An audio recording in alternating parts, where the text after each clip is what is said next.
take a few minutes and talk a little bit about why I think that pigs are a great addition to really any homestead. We kind of happened into pigs. We weren't really setting out to get pigs this year, but someone in the area was selling them for a really good price. It was 2 sows and a boar.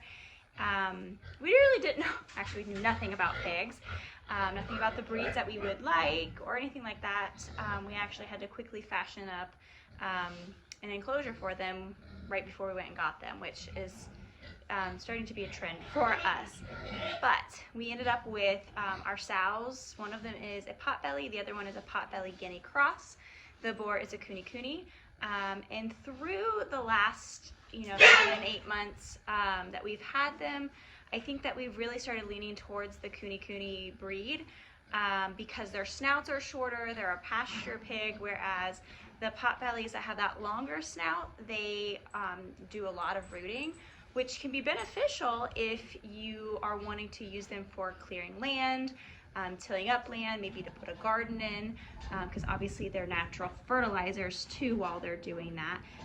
That is one of the reasons why pigs are beneficial to a homestead, is that you can use them to clear land, to till up land, to prepare an area for a garden.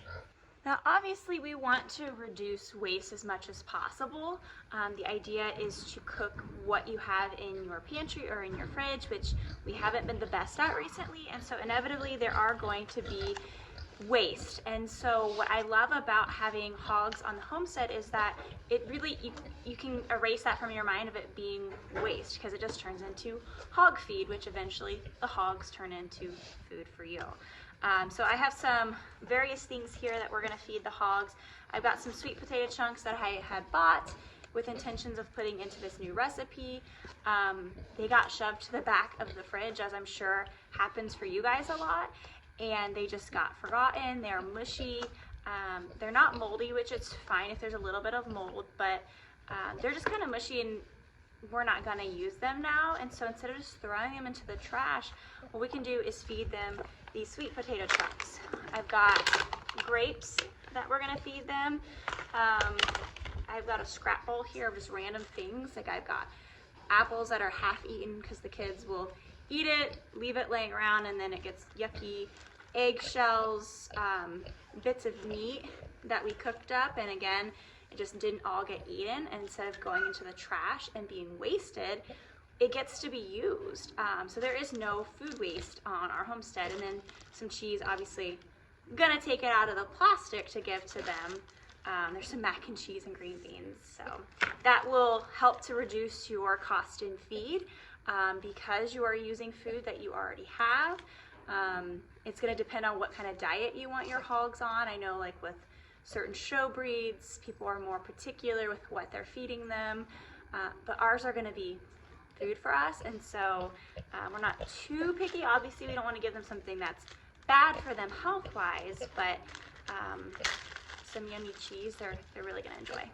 All right, Wilbur here, they know when I bring out food scraps, they get super excited. Like you can hear his happy little oinks, and like you don't have to be fancy. You can put it in a special feeding trough. We really just throw our scraps on the ground, and then whoever gets them gets them. I mean, I try to make sure that everybody gets to enjoy some of those scraps. Oh, she got her butt on the electric wire. That's why she got upset and went running.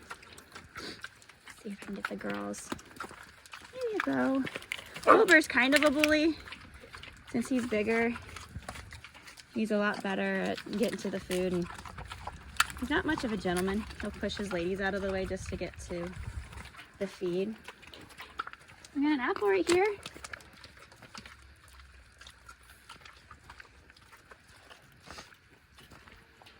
Get those sweet potato chunks out. Our sows are going to slaughter because 2 reasons. One, we're not a fan of the breed, and we can't get them sold to somebody else that will utilize them. But those longer snouts we're not a fan of because they have, this was grass, and this is no longer grass, as you can tell. which for certain reasons it's good. You know, if you wanted them to till up a garden, I mean, they did a wonderful job. But the problem is you can't tell them where and where not to, so they're rooting up around like our fence post here. They've actually knocked this one over just a little bit, making themselves a little wallow right there. So yeah, they're great. They're great at tilling for those purposes. Great at land clearing, because like there was a lot of brush up in that area, and now it's just super cleared out. The other obvious thing that you're gonna get when you have hogs on your homestead is meat. You're gonna get food. And again, it really just depends on the breed that you want. So I know a lot of people will raise Berkshire. That's kind of like one of those bigger names in like the pork industry. Coonies, again, it just depends on like whose blog you're reading on whether or not they are good for meat. From what we've read, they're really great for, like, they have a great marbling. They're much more lean than what you're gonna see the Berkshires being. Their meat is a little darker. It's not as light as you see the Berkshire and like the pork that you're gonna get from the store. Your hogs can very much have an omnivore diet. She is taking care of some old brisket that just got stuck in the fridge, didn't get eaten after it was smoked. So that's a really yummy meal, and you can tell is just tearing into that. Whether or not you choose to raise hogs on your homestead is really a personal choice. Like I said, we kind of happened into it. I wasn't thrilled when we went to go pick up the hogs, honestly. I was like, we'll see. I'm not sure if I'm gonna like hogs. Like, they're probably stinky and gross, and honestly, they're not. The only time that they've ever stunk is when there was a heavy rain and they created this like mud wallow, and it was the mud that was stinky. It wasn't even the pigs. Like, the hogs do not stink. They're actually quite clean animals, meaning like they don't defecate where they eat or where they sleep. Like, they have almost designated areas where they'll go and use the bathroom. And so I found that pretty interesting. And their personalities, they're actually really smart, really sweet animals. So they are kind of fun to have around. So just kind of our insight, our experience so far with having hogs.